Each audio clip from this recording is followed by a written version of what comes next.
Hello, everyone. Thanks for joining us. My name is Bill, And my name is Trevor. and together we are Bill and Trevor's Excellent Adventure. Good to be back.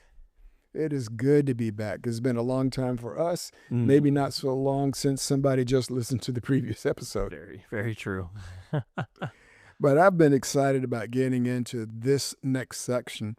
It seems to me that as John goes through his narrative, the stakes get higher and higher as he starts pounding his thesis point harder and harder.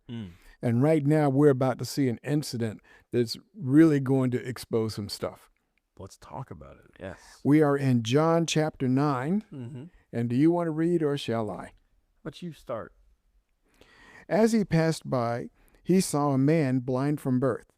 And his disciples asked him, "Rabbi, who sinned, this man or his parents, that he was born blind?" Jesus answered, "It was not that this man sinned or his parents, but that the works of God might be displayed in him. We must work the works of him who sent me while it is day. Night is coming, when no one can work. As long as I am in the world, I am the light of the world." Having said these things, he spit on the ground and made mud with the saliva. Then he anointed the man's eyes with the mud and said to him, "Go, wash in the pool of Siloam," which means sent. So he went and washed and came back seeing. Pause right here. So this is the miracle. 7 verses worth. Yep. And the 7 interesting verses. Yeah. What do you think about that question that his disciples asked him? Well, the question I think is I guess for me, it's kind of it framed it in a way that makes it seem like the Jews at that time believed that if someone had this disability or something happened to them, they're being punished. That there is a problem, that someone did something wrong, because how could these things just happen? You know, well, they just didn't have the understanding yet. Well, you say the Jews at that time. I don't know that people are any better. Yeah. Because one of the tough questions that get in the way of many people believing in Jesus or believing in God is the question, why do bad things happen to good people? Yeah. Yeah. And then there's a lot of other thought that goes along with that I must have done something good for things to be so great for me. Or bad things happen to me because I'm being punished for this, that, or the other thing. Yeah. Yeah. And that whole premise exists in the minds of many to this very hour. So it's a relevant question. Yeah. I'd say so. So what do you think about Jesus' answer? Well, I think Jesus's answer is it's cool, because funny enough, he is the answer. But it's funny because he's like, yeah, this guy is blind. He was born blind. But it's not that anybody sinned. It's that God can now work through him. And now watch me work as he goes over. And funny enough, you watch him work, he just spit on the ground and made some mud. But it's interesting to see the answer them with words when they can just show them. But he gave them the explanation that God is displaying his might through him. And I think about the equivalent answer to the way people ask the question today, why do bad things happen to good people? I think that life is a lot like a poker game. Okay, yeah. Because, there are some people, they're professional poker players. They will take your money. Oh, yeah. But they get the same random hands dealt to them that everybody gets. They just know how to play it. Yeah. And, maybe the reason bad things happen to good people is because that's not what's important. Yeah. The hand that you get dealt is not what's important. The thing that's important is, how do you play it? And do you give God that opportunity? Yeah. It's very interesting. As a cool comparison, poker and life. Because it is true. Everybody's dealt most of the time the same hand. Yeah, we all have a life. We all have choices and opportunities. It's just a matter of how We don't get the same hand, but the hand is random. Yes, the hand is random. There we go. Yeah, the hand is random, but we all have choices and opportunities and different things that we can take advantage of. And then in verse 3 says, it ain't even all about sin. Nah, not necessarily. But then here's some other interesting stuff in here. Verse 6.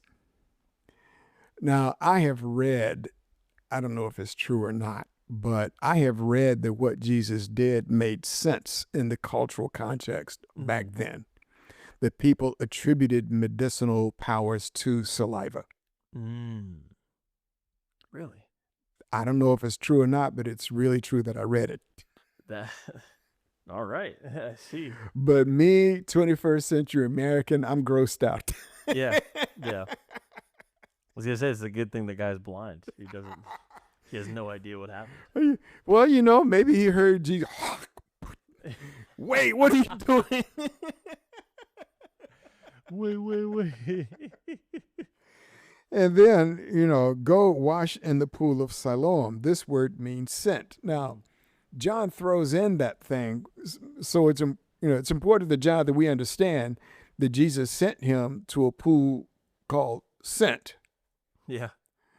Some irony in that. So I'm going to assume that the reason John threw it in there is because Jesus was like, understand that I am sent.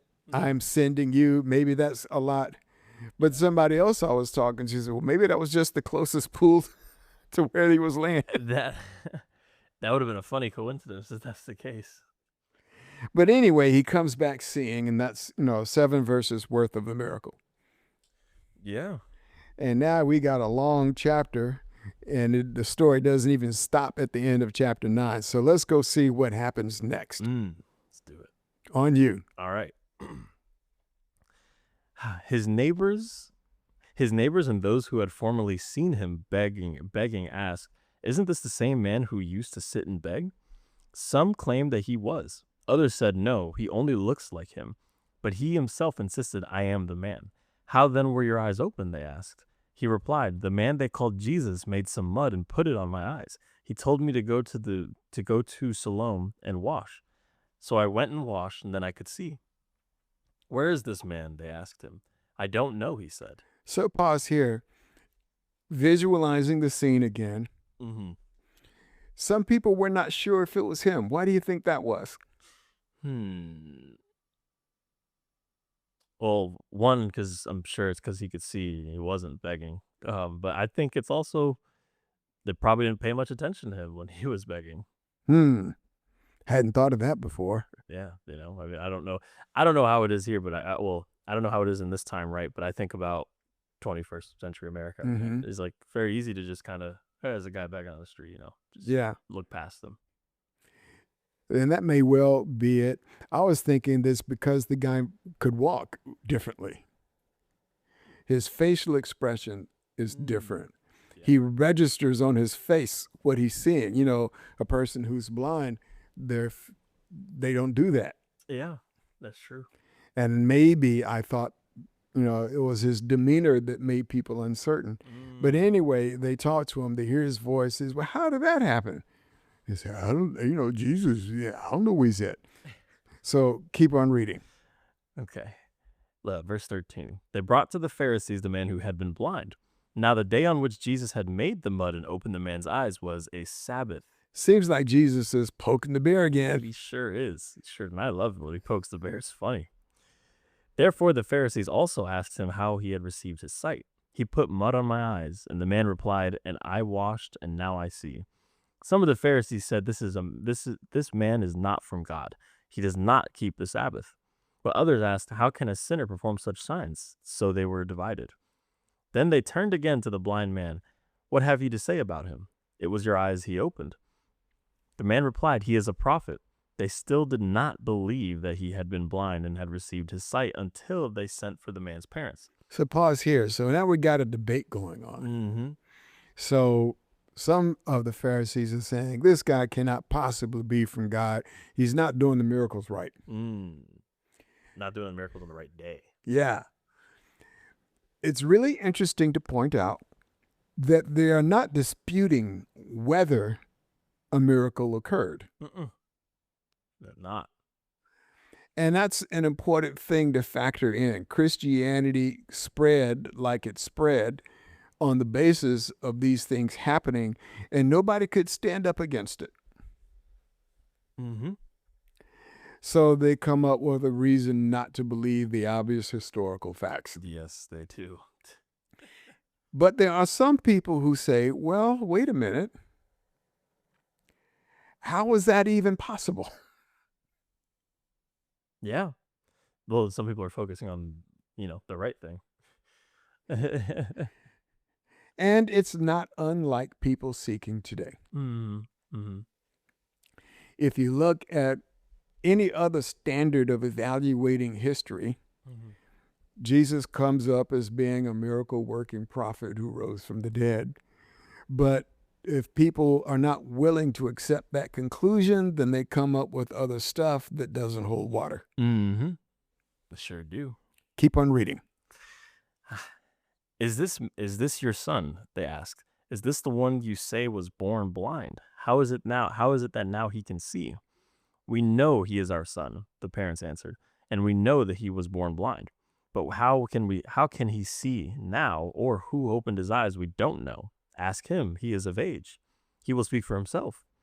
His parents said this because they were afraid of the Jewish leaders, who already have decided that anyone who acknowledged that Jesus was the Messiah would be put out of the synagogue. That was why his parents said, he is of age, ask him. So I realize now I made a comment in a previous episode saying that it was in one of the synoptic gospels. No, here you go. That the Jewish authorities had said if anybody admits Jesus is the Messiah, then they're going to get kicked out. Yep. So as parents who are afraid of getting kicked out of the synagogue don't want to stand up for what they know is true. Yeah. That's sad. So they passed the buck. Well, ask him. Only they already asked him. Yeah, they sure did. So why are they asking the parents? They're just trying to find some way to disprove it.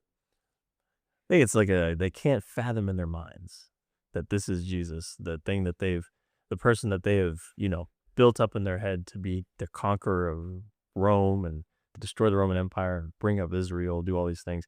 And now this guy is not that at all. I think they just have to find a way to cope with it. So they're like, you know what? It can't be him. His parents said it's ask him. So I'll pick up in verse 25. Verse 24. So for the second time, they called the man who had been blind and said to him, give glory to God. We know that this man is a sinner, which I think is give glory to God is an echo of a passage in the Old Testament. When Achan had disobeyed the command of God and kept some of the things from Jericho, Joshua fought the battle of Jericho, and the walls came tumbling down. And they were supposed to destroy everything, but this one guy had kept some of it for himself, and he got found out. And when they drew lots to find out who it was that got in Israel in trouble, the lot fell to him. And they said to Achan, give glory to God. What did you do? So here they're given this formal, serious charge. Give glory to God. We know this man is a sinner. And I say, what sin do you think he committed? Because Jesus asked them, which of you can convict me of any sin? Yeah. And nobody had an answer. Nope. They sure didn't. So where are we? Verse 24. We know that this man is a sinner. He answered, whether he is a sinner, I do not know. One thing I do know, that though I was blind, now I see. So here's the formerly blind guy trying to get it down to the objective facts. And let's see if we can just reason from the objective facts. They said to him, what did he do to you? How did he open your eyes? He answered them, I told you already, and you would not listen. Why do you want to hear it again? Do you also want to become his disciples? And they reviled him, saying, you are his disciple. We are disciples of Moses. We know that God has spoken to Moses, but as for this man, we did not know where he comes from." The man answered, "Why, this is an amazing thing. You do not know where he comes from, and yet he opened my eyes. We know that God does not listen to sinners, but if anyone is a worshiper of God and does his will, God listens to him. Never since the world began has it been heard that anyone opened the eyes of a man born blind. If this man were not from God, he could do nothing." That's a reasonable deductive process. Yeah. They answered him, "You were born in utter sin, and you would teach us?" And they cast him out. Mm. Give me your thoughts. My thoughts, it takes remarkably more effort to be willfully ignorant to what's in front of you. Uh, the Pharisees, to me, in this, it seems like a comedy when you read it over. If you had no context of what's actually going on, it's a guy telling them exactly what happened as it happened, and the guy's going, "Huh? No way. Tell me again." And they just keep getting angrier and angrier with the guy. Because the guy's rightfully saying, well, if you say this couldn't happen, then he wouldn't be from God. But it happened. He's got to be from God. So it seems like a very simple explanation he's telling them that they just are refusing to believe it, refusing to understand or even hear it. It's baffling to see this. Because like I said, remarkably more effort to be willfully ignorant to this. They answered him, "You were born in utter sin, and would you teach us?" And they cast him out. Yeah, and therein lies the problem we talked about earlier.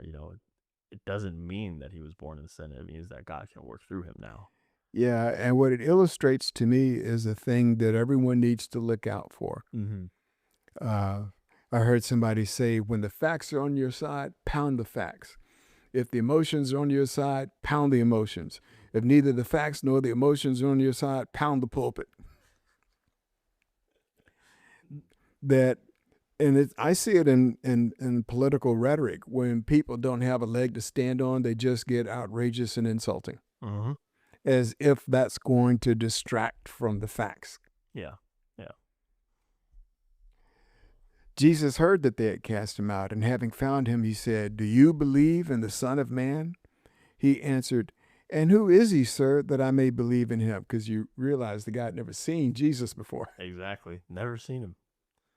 And Jesus said to him, "You have seen him, and it is he who is speaking to him."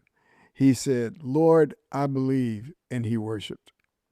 Jesus said, "For judgment I came into this world, that those who do not see may see, and those who see may become blind." And some of the Pharisees near him heard these things and said to him, "Are we also blind?" Jesus said to them, "If you were blind, you would have no guilt. But now that you say we see, your guilt remains." Talk to me about that.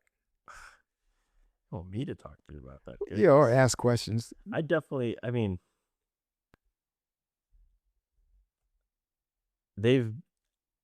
It's almost like the Pharisees have all the tools. It's funny because now going back and hearing how one of the Pharisees fetched someone else to go search in the scriptures and Jesus was sitting. But, I'm assuming that most of these guys are pretty well studied in the Torah and everything. And, it's pretty much in front of them. Jesus is the truth, the one that they were looking for, the one that is prophesied about. And so I think when he says, and he's talking about, if you were blind, in my version it says, if you were blind, you would not be guilty of sin. Then it means that he's saying, you've seen it now. You've witnessed it. I keep telling you I'm it. So now at this point, you're just sinning. Yeah. Ignorance has no excuse. Yeah. And I think on that note, we should probably stop. Yes, that sounds good. We'll pick it up in the next episode. I am Bill. I am Trevor. And this has been Bill and Trevor's Excellent Adventure.